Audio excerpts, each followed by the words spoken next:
as you saw, the party identified that there was a problem in New Plymouth as it did the reconciliation. In fairness, David MacLeod dropped everything and did a full internal audit of his expenses and his donations over that period of time. He submitted his new return yesterday.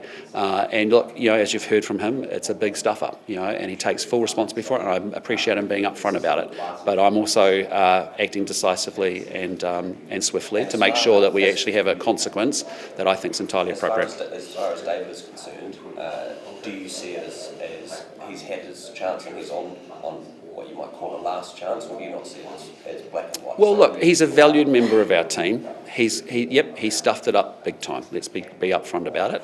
He's been clear about it. He's submitted a new return. He's paying the price. There are some consequences for that. I want to make sure my MPs comply with the law. I want to make sure my MPs have high expectations. I have that of myself. I have that of the team. That's been pretty clear over the last 2 and so years since I've been leader of this party, and that's the way we kind of move. But is it the case that the next big stuff up is the last one? Well, again, it's up to him. It's up to him to put this behind. He's done what he's needed to do, but now it's up to him to put his head down, go to work, and do the things I ask him to do. Has the right punishment been given to David MacLeod? Look, that's really a matter for the National Party.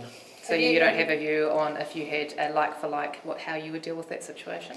I cannot imagine that we would ever have somebody in our caucus receiving over $100,000 in donations and not declaring them. Is it a good opportunity to remind your We'd be celebrating that quite loudly. Is it because if you're celebrating them failing to disclose it. No. Can you just say, though, whether I guess this is a good opportunity for Labour to remind its caucus of the correct way of doing these things? I mean, these sorts of things raise issues and kind of remind people that it's easy to do it wrong, right? We put a lot of emphasis in making sure that people are declaring their donations and that they're following the rules. Look, everyone in this place is human. There will be areas where people make a slip up, they get a deadline wrong, they do something wrong. This seems a pretty big mistake to make, but that's really a matter for the National Party.